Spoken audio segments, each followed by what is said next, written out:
fia o tau fia mai whaungunga o tāma ngana tātou maro. Me se fōi o le fia ma Prestania mani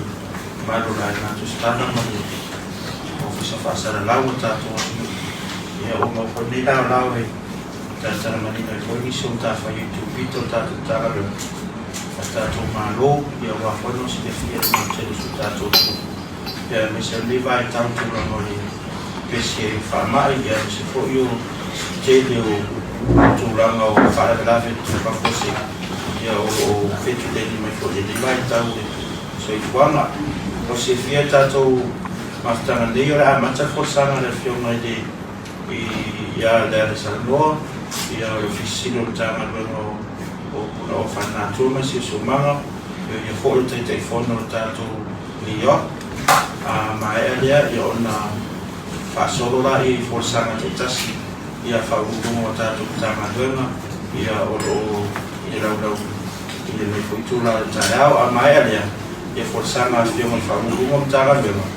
Ia la lafo mai leo le avanoa. Ia mo tātou fisiki whanungunga. Ia tele man whaaloalo atu tātou le avanoa. Na o whionga la le sarino. Ia mo la fōsanga le tai matao ki. Malo whaatai a pesta, ia whaatalo whaatu, mau whalo whaatu. Ia mo rungi fo e le ae ngā tustala, ia whakofui, ia le tamaitai Kristene o tātou whaatasi e le nei tai au. Ia whalo whaatu, whaatalo whafoi i le mamani fo i le au manua, ia kore whaafonga fo i le atunu i le nei tai au, ia tātou at whai mai si tai au mata mo fia i alofa marianga nei o le atua, ma lo lava. Ia, pefe i o na whaailu atu fo i a pesta. Ia, o le nei avanoa o mātou whaatasi ai nei.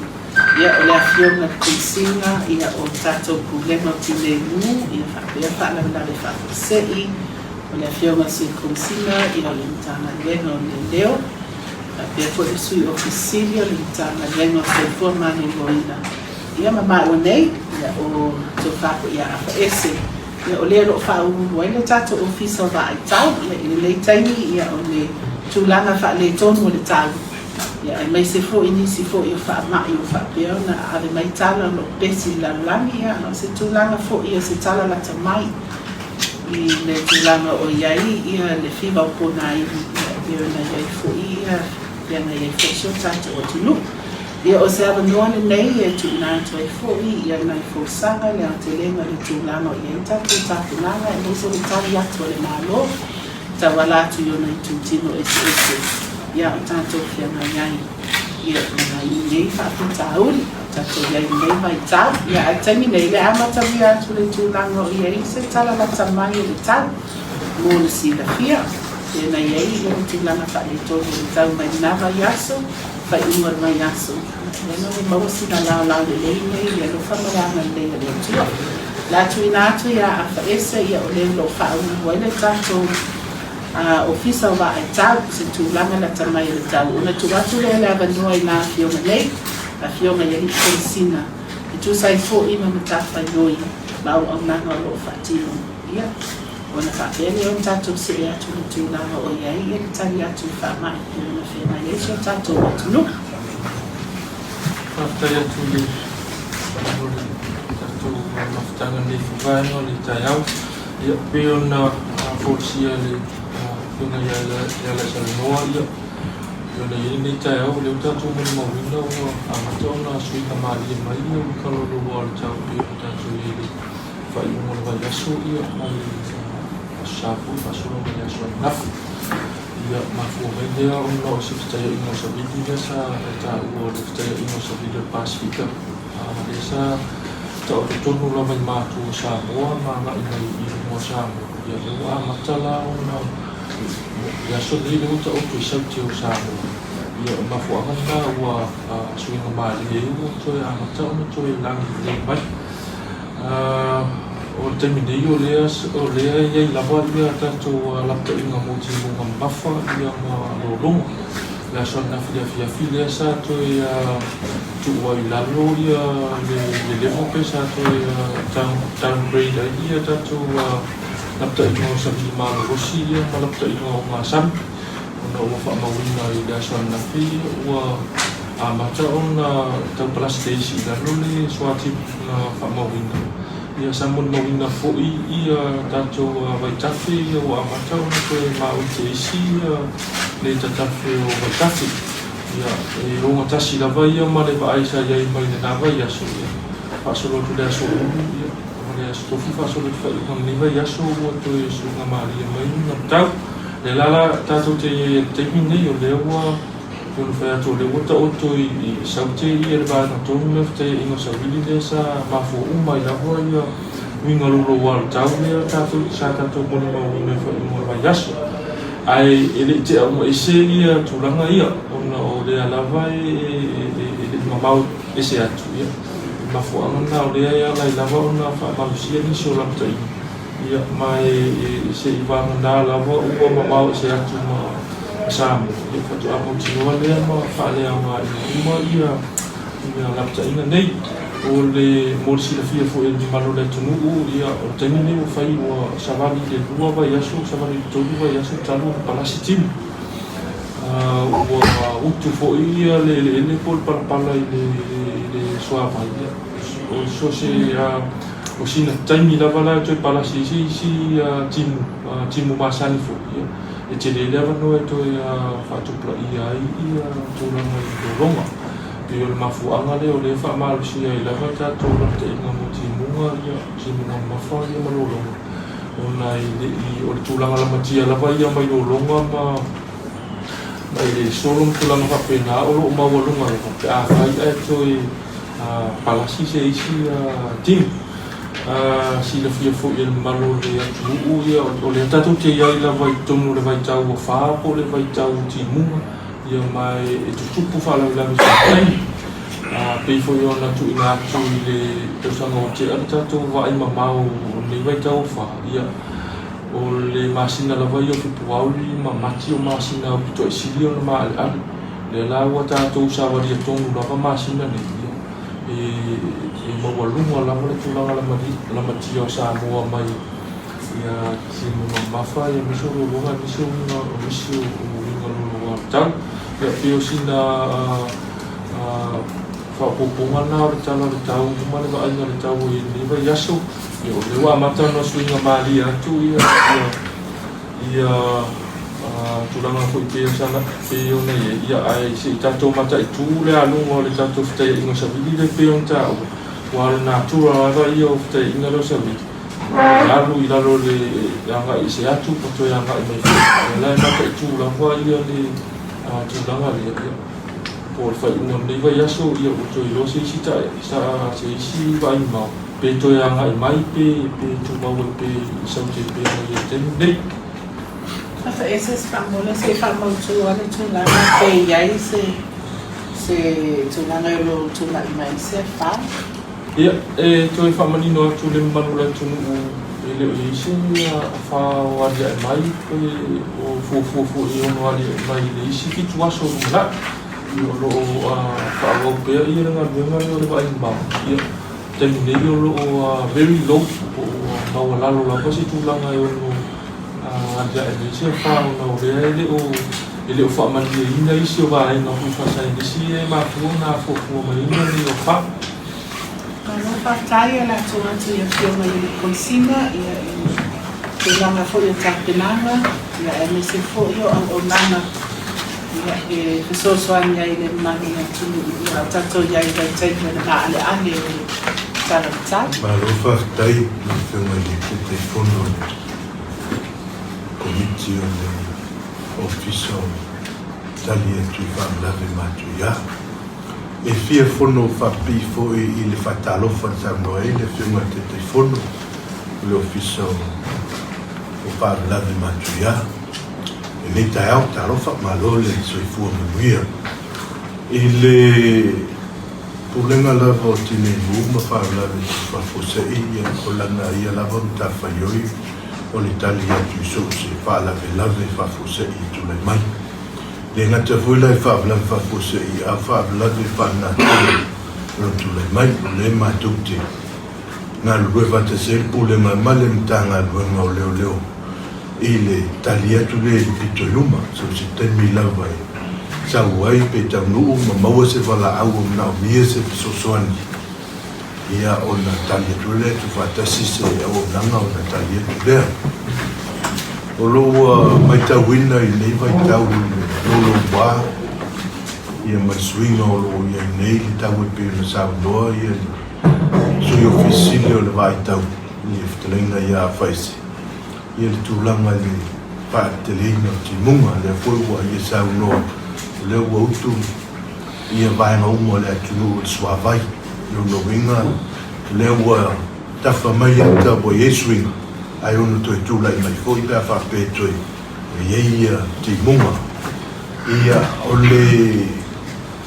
masina o tu nai ia whapea fo i nei masina ia o lea lava i mai tawina. Tūla i mai pēr whaminavi. Tūla o nisina pia i le sami le lātou fo i ngā luanga masani whangutanga ia le ngata i le motu i sawawhai ia whapea fo i le motu nei pol le sahin whaplave i pionga i whasaleanga le pionga o Salavalu ia whapea fo i ia le motu nei pol ia i le pionga o Siabea ia le fula sa tali o tui lava le pulenga male tanga luenga o leo i tam whaile sa ilia i latou ia whapena fo i whai ngol vai aso le lava ua si fia i leo tui po mala e li tūlanga na i e fo i si tasi o whala me lavi ia lesa i si tasi o alo whanau sa fia ia i na ua te tele hoi ta whenga i vai e leo mapu fo i le tau longo le pulenga i hala le ia na paanga me se fo i o whaalawi loa i tūlanga i Facebook page ma whaalawi loa i tūlanga uma e lango ai tala i tau ma watu i fwoi lapta inga ma malu le tunu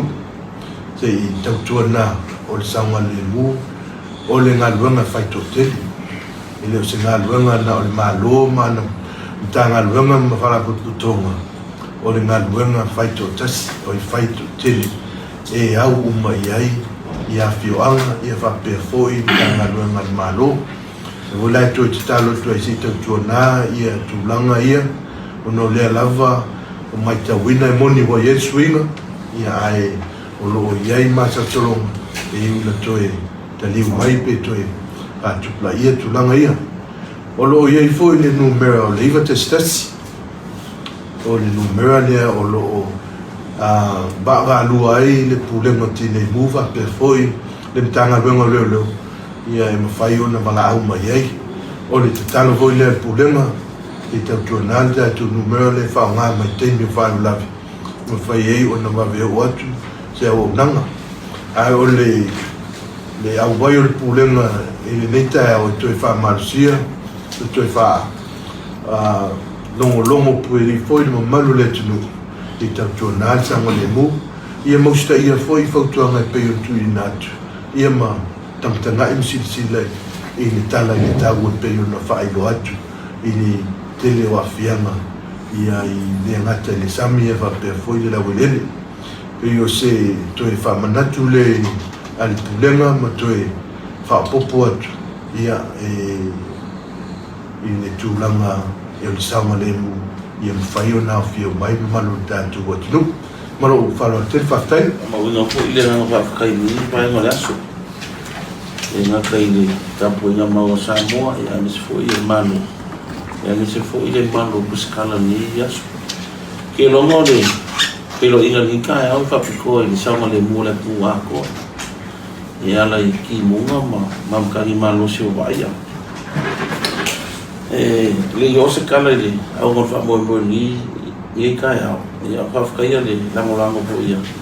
ale tu ni se pasa no mo kana lu nasi ese sa ku na ku lamba ia so ia ma me se fu ia ni ba ia so ia ka usia ia le sa mo le mo ka ka uma o me mo ki ngoa o lo ia ile kalia ko le ma le ba ngo tine mu pe mo sa mo le fi mo ko si ma fes i fa la venave ku mai ia ai ku so le kalia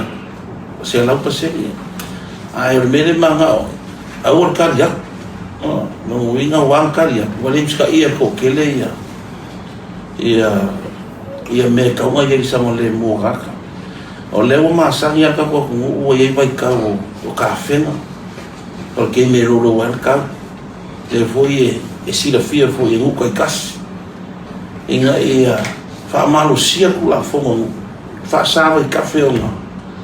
ko ka fa ngare malu keli ai me se foi ni se so songi ngu a rolo wan ka ka ia sa foi fa mo ka na te fali inga ia ni ko mo isi amo risi aso langi le anu le certain risk o le mal foi mo ele ma pe o ka un kare ka fe ele foi no fie o le po ma le a ko e foi au mau ile si ka male ngale lo mai sa fa ko ki abe ko ki ama yaso au mal po e fa kingo su e ngole o kingo mali wa kule e pa yo le ku a le nga ngole o fa mo ni ka ya ka si sia ia sanga le mo ai na ka kasi o fa nga o ke me ki mo wa I ka le ngo vai kafe I lano ku la fongo le ma si anga ku la fongo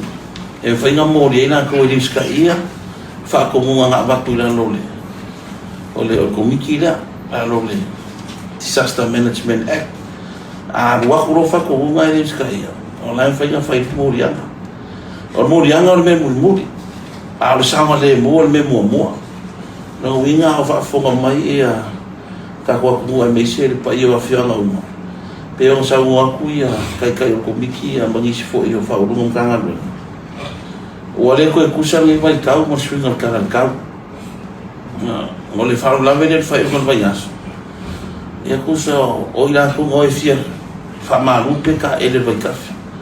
ale sa ki mu nga mai vai as mo mai no winga anga le se fa nga fa ia ele o fo ile le kuranga le baku ia pa ia fo yo ai ngole nga fia ai o le fa solo pe ma sa mo le pule o le vai ka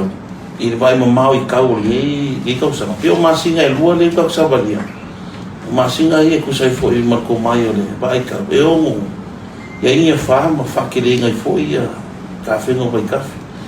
ia ore ku ala lo inga le kanga bengo leo e lango ile kanga bengo uma inga ia ka u le singa ku ele ai se afia meia o leo ko e longo mamao ko e mamalo le ku ka ke le ro ni va yaso ma fa no va yaso I ki munga mangi kafe nga ka ko mufo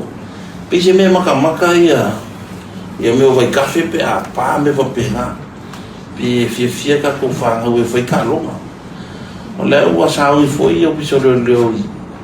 I po leo la ka ni vai nga ia mau ki ngoa e le isi fa la ve ko la mai sa wale musa ba no ni ko sa ia o ka lo venga nga la ngo foi le fa mo o fi nga lo ia malo ka nga lo e ka lo ko ia li fai puleo a ko mu ka siolo ia maka anga vai kafe ia ai me se foi o moro ia ile ka fa kai sam ia so isi ai inga ko mo inga ia malu pu le ola ia me se o sama le mo io se o ka ko ia o le ko fa ke le foi le lang o ga wa ko fa si lang ngam ka ngam ka kas o le foi ia pa ka ia foi ia ka ngam lo le lang ia Facebook page ia kausia ia ke me suie ka ia ma foi ia official le la kan ia va au se so sang ia pe ma sa ko como singa foi mo ke lo va au mai ai se o kai ia receiver foi mo ia nga longo la ia ma ko fai fa kasi le ma ko ngarbe ia fa ma o ma biso se sin ka ngarbe ngai ia ma ki o ai fa ma ia inga se e lua ki no maliu e o foi nga mau ke ninguém o kasi pe on sa wole como se no tile mu kasi me sawa ia isi aso ia wal ia male lua va so ka lua ia o se kamali mai ki avea ia le kuare paka sa vai aso a po fai sai dinga sa nga ia le fui mu man ka nga lo sa o le au tai wa piko I vai sa lango fo ia hu mai I sai dinga I peo le hu le kia bea ia ngisi e mana malama I lako o ngā sami ma vai ngor sami ia pika iange le I whamau ia ina o kala fo I le ka ngalunga I se whamkalanga sila fia sesi ia ba ia maliwe lua ia pe sesi sila fia sesi whamkalanga sesi vai ngor le pu ia sa ui o mai ia sai dinga le me ngaka vai aso ako whakingo au maripo ia pika iange le I whamau ia ina ia mau ia fo ia ni aso ma o ngā ruenga whawhakai. Fiong so I circumsina, salo lea nātu se utotonga ia le tūlanga roto o te whima ruenga lo whaatino I tanga ruenga se fua marunina. Whawhtai e le whamoai le se whono ka mitika fōre ala blai whawhose le whataa whatu fōre ia maru tato autusta ia nese Samoa whafonga mai malo le soifua ia mana soifua whapi I lava I Samoa whapi o mai atu wai le tuipo se silafia I o tūlanga o tatu whamali pesi ia e te lea le sota inga o sule inga le tau ia mari pesi ai le whamali I tunu le tunu mai se lava I tūlanga o whapai ia pia ona iei le manava tata ia o le fulu ia whapena whamai e whewea I e kone inseti whanafua pe o le namo ia maisi ia ua vaenga mua ia o tūlanga o tatu fulu ia whapea le manavata pe o vaenga I lua o whamai e lua o matawina pea mata I tūpea e le tanga luenga tenei o le tenei ua mesema pale manavata ia o matawina maka o ia mata ona mai kunga ia whamaumaunga o whainui mera o I lātu a fia mai se nama I whamawiti ma tamaiti I le tūlanga pila ia whamaumaunga I le tenei tato surveillance ia whapena ma le furu ia o sirilo le tūlanga lava o le tā ua whapuna le lei o whainui o swava I tamafa ia ma le tūlanga o whaavela le lei o le tamafa ai le tamafa I wala malu puinga vai ngai yo mana tata ia ia le hati foi leo ngai bona fati no mo tu no taku por capo tanki fiva por le fiva funaivi mo silafia le sati clear ia apelila ila so fitu apelila o lima ma lo fa wa mo pea le tatu mata I tuina tatu tanki fiva o mai ia so o le ala pai le I uma le tato outbreak o lo mai tawina pea e le tanga luenga le lipotia mai pea o kako tanki cases I lewa ia so ma le maria so mai tato whare mai uma I potu ma se vai o le tato epi week 4 o le epi week 4 o le lipoti o le maria so luna wha talu o na tato savaria o no ia e lipotia mai ia I le lima sefulubua le awhai o cases a whapea ni patia o mai tatu whare mai uma I polu ma savai me la tō msalomia wa awhia I tanki fiva o I fiva pona iwi ia whamaumaunga mai kako laboratory e polu sefulubua I la tō whapea o na whamaulia mai le tatu whatututu wa awhia o loa awhia I le tanki fiva I le NS1 positive ma IgM positive tira mai ai I le tatu whatututu e te minei o lo tāpena le toi au inatu o awhani o kako samples I Australia le vitro lab I Australia mo le koe testinga le ona silafia foi ma tausaga o tea predominantly e lua ia serotypes o le tanki le awhia I Samoa o le 10B1 ma 10B2 o lo tūmau pe le lua lea ia o tatou samples ia na alemulumuli ia November I le tausaga o tea ia sau ai peo tausau le titilu I mera o I o le 10B2 na fufu o le 10B1 which was predominantly 10B1 ia le ala koe ave isi ka po samples I Australia I le vitro lab I me ponge koe test ia po tu mau lava le predominant o le 10B1 o le lea ua predominant le 10B2 I te nei ia piona silafia o le whaamai pona iwi po whio pona iwi o whaamai te ai namo ia a olona e ai leise o ngā tōwhitinga tasi le vai rasi e leise o ngā tōwhitinga ia ai whaamoe moe uma ia tōwhitinga I puipuinga ia puipuinga mahasani pe on tato silafia o le whaamamare le o ta whaafale e mea tau tūfua i le namo mai se lava i le namo species e lua o le Aedes aegypti ma le Aedes orevisius pe o le tūlanga na oro i eika o dengue fever o le tūlanga fo'i o whaatūlanganga o ia o tūlanga tau outbreak toa mawhai lava o na tato declareinga le outbreak o te a whapea o maea ia incubation period te lua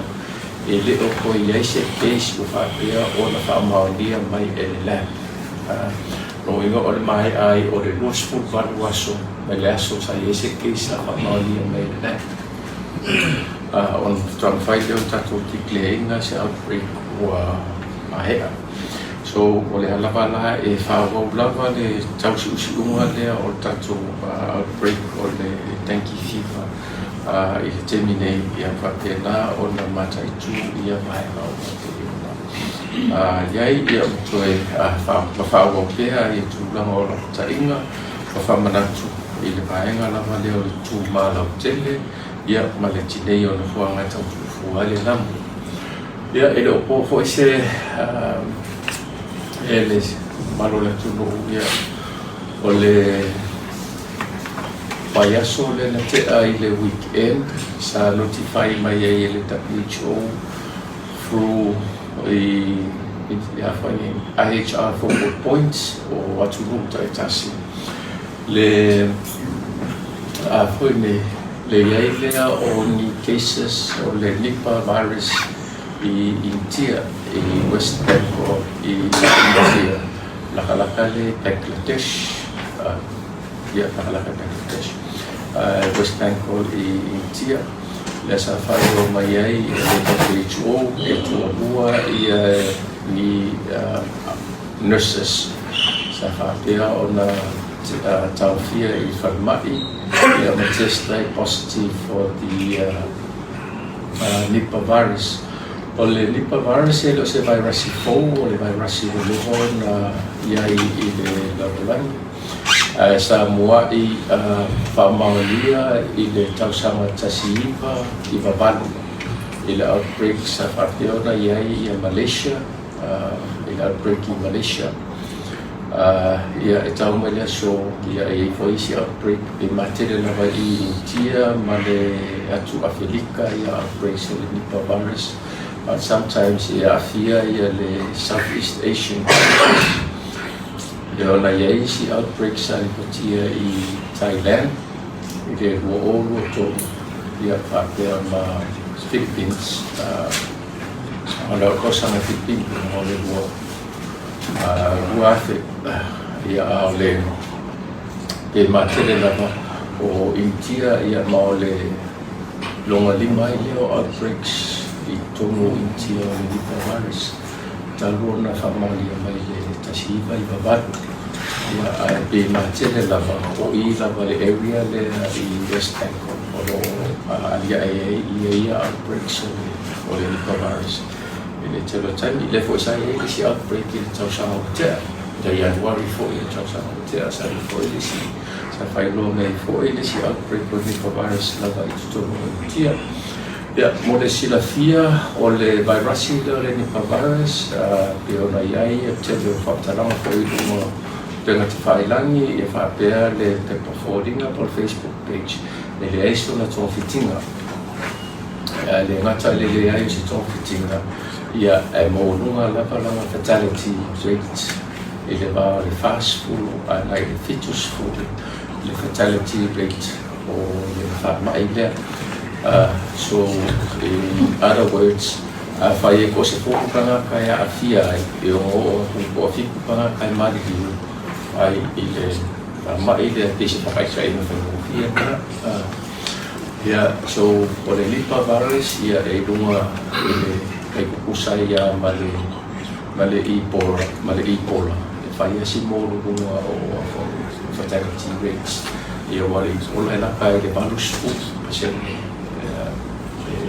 fatality pola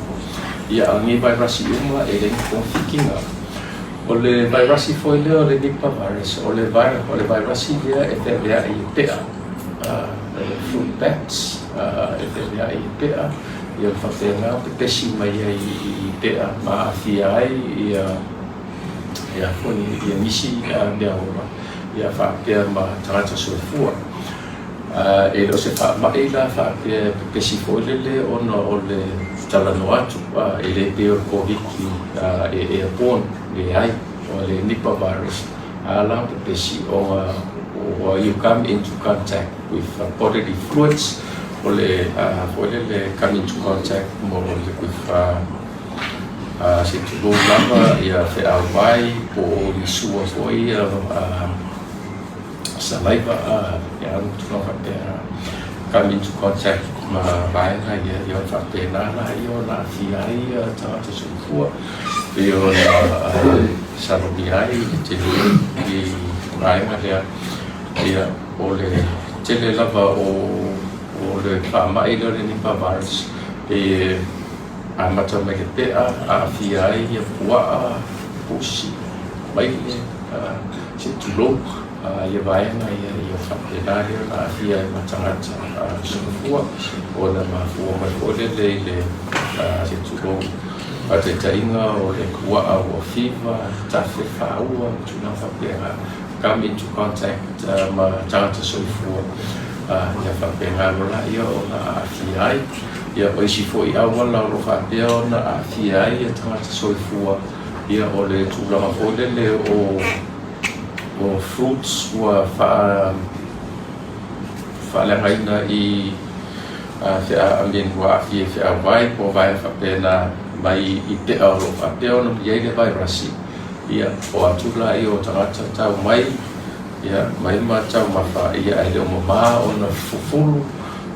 e o mama fufulu vai whapena ia o la fia I foi la ia o la fia I virus so I le terminei the latest update I whamomonga peo na o mai I tia I le asosa o lo tu maulawa I le 2 cases o le se sa lipotia mo whape 5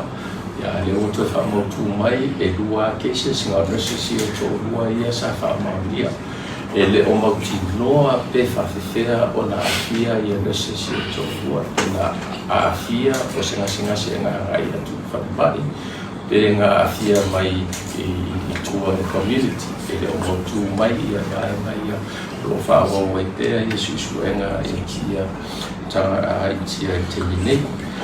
o I lātou fo e se lau iwa sifuma leono sa whapea o na whanofo e sea pe quarantine ia ua mai a fo e o whaatino uma ia susuenga mo mia tūna whapea na ia whamautu mai o lo elei ma sesi o whapea ua yeini a unga o le Nipah virus o test positive o le Nipah virus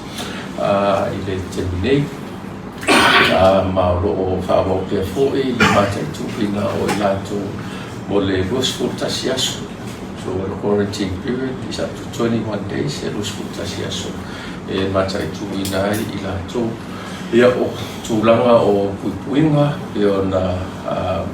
mai tau fōi le fsingia lisi ia o tapenanga ia tatung tanga luenga I te nei o lo toi titilo I le tūlanga o kako borders I le matai tuina leo I lātou o whakeo na ngai mai I Samoa mai se lava I lātou e maranga mai I tia Pero I lava o no o categorize ia le Pacifica ma le laulani atoa e le WHO as low risk but e lo tua e lava ia le tūlanga koe o le toe whawhangu o le toe amatan toe titiro tūlanga o le o puipuinga lau tele ia le ngata puipuinga lau tele ia whapea fo tūlanga e vaenga kapu borders le matai tuina o paenga ia le foi mai tau atu wa step up ia border security i Thailand, Malaysia, ia o Nepal, ia mai sia tunu utua o ia o no tulang fole le ka fole na la mai te ua sawa to stesi tonu o ia tunu o no direct flights, o na direct flights mai i te vaenga le West Bengal i tunu ia tua hoi i vaenga ia a tato tilo fo i whakamafau ni vai tau i le whiwa i wālele o whiwa e ma whimalanga i ngā le manu na tunu ia e whaina sa watana ta mai i tia tau o mai sa mua i tono lusu whai tula tono lusu whai tula ia o waenga o mai ia e tate pena ia i tanga ia matai tu ia tula o waenga ia kapena foi matai tu le tulaga o information o whāteo na sau mai fu i le tapiso ia whātea ia i tia na i tine ia pia se Hello,